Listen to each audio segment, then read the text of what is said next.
All right, so today we're going to take this Realtree 31-inch arrow shaft that has a very common problem. No more fletching.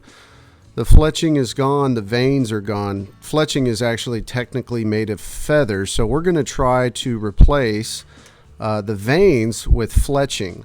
So that's what we're going to do in today's video. Stay tuned as we make this a little bit of a DIY project and just show you guys the process. Disclaimer, I am not a professional by any means. If you guys can guess what skull this is right off the top, go ahead and comment down below. What do you think this skull is off to the side here?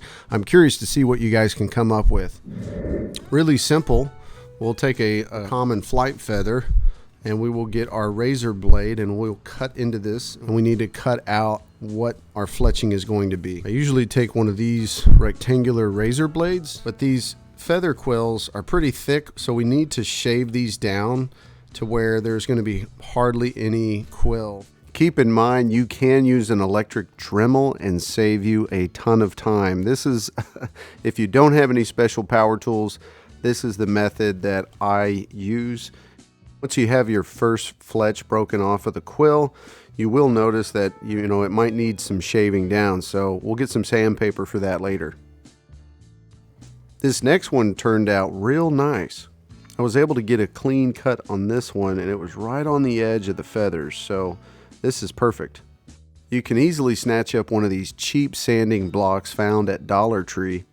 It's pretty coarse, but if you just gently rub it, it does a pretty good job of knocking off the roughness. I'd say this one looks pretty good. I'm going to toss it off to the side and we'll go ahead and get two more. Now this one's a little bit rough. It's going to need some special care, so I'm going to chip away the extra quill that's lingering on it and try to smooth it out. Keep in mind, this is a delicate process, so do it gently. Make sure you pay close attention to the front end of the fletch. Sometimes a little extra razor blade work and sanding is needed to kind of smooth it out. Although this one doesn't look too bad, we're still going to go ahead and shave it down. Oh yeah, that's perfect. That's exactly what we're looking for. Aiden spilled the beans. It's a gray fox. If you guys were wondering what type of skull it was, it's a gray fox. So we have our three fletches broken off. Now we just need to make sure that we get them sized up evenly as best as possible. This one is obviously needing a trim, so we are going to cut the back half off of this piece of fletch. Now we have three fletches that are about the same size, so let's go ahead and start putting these on our arrow shaft. So for me, I like to have the arrow nock like so, just like it's in normal flight. Now is a good time to toss some rubber gloves on, because I like to use this Gorilla super glue gel. Works really good, but if you get it on your fingers, you're going to be in trouble. Carefully grab your first piece of fletch and apply a generous amount, and I mean generous. You really got to glob it on there, and once you dollop it on there as much as I'm doing here, you'll actually kind of rub it in gently and just very kind of pat it into the bottom of the quill where you just got done sanding. We really want this to have a strong bond, and on top of that, I'll even rub just a tad on the actual arrow shaft. Keep in mind, if you try to use regular super glue, it's going to be very runny and you're going to have nothing but difficulty.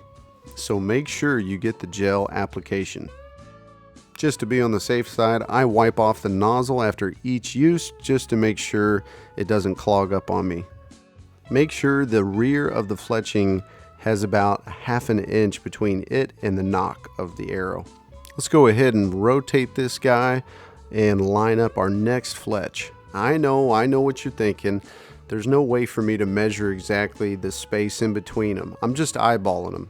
Once again, we'll apply a generous amount of super glue gel and carefully line up our fletch. This one was just about perfect. Nice generous amount of that super glue gel. This stuff is great. It's been a few minutes. Let's go ahead and carefully rotate to our final stretch. All right, last fletch. And believe it or not, these hold up very, very well. It seems like a lot of work for just one arrow, but I assure you that these turkey feathers hold up for quite some time. I would even go as far to say as these are just as strong as the ones at the store. Possibly stronger if you keep adding super glue gel like me. You can see we have a pretty even spread between all the fletches. Right now there is a healthy amount of that super glue gel, so we're gonna go ahead and just let it dry in the fan here. Congratulations, you just time traveled 2 hours into the future. It's now dry. The super glue gel has gone to work, and as you can see, it really has gotten kind of soaked into the shaft. Thankfully, the last part is quick and easy. We'll just take some regular office scissors and snip these guys. Again, make sure you are eyeballing this and you cut perfectly parallel with the shaft of the arrow. I'm just kidding. You can get creative with your designs. So far, this is my favorite style. Let's see if it flies straight. I went ahead and grabbed this deer shot placement target, and it looks pretty cool. I'm gonna go ahead and hang it up and see if we can hit it right here.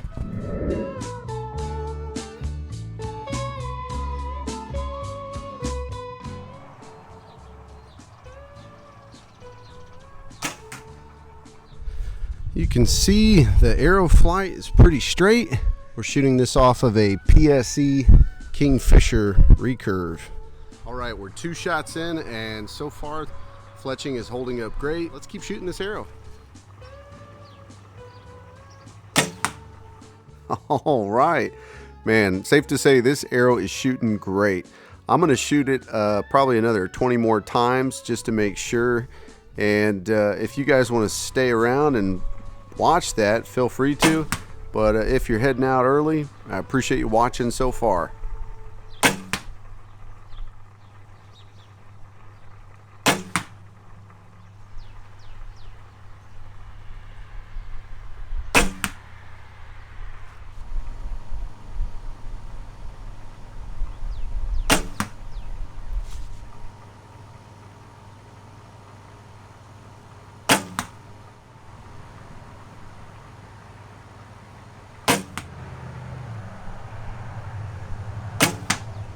Still holding up.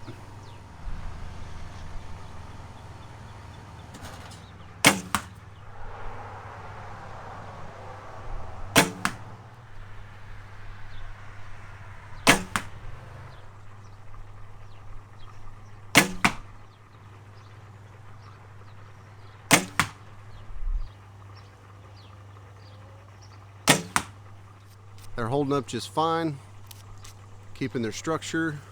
These are moving plenty good downrange.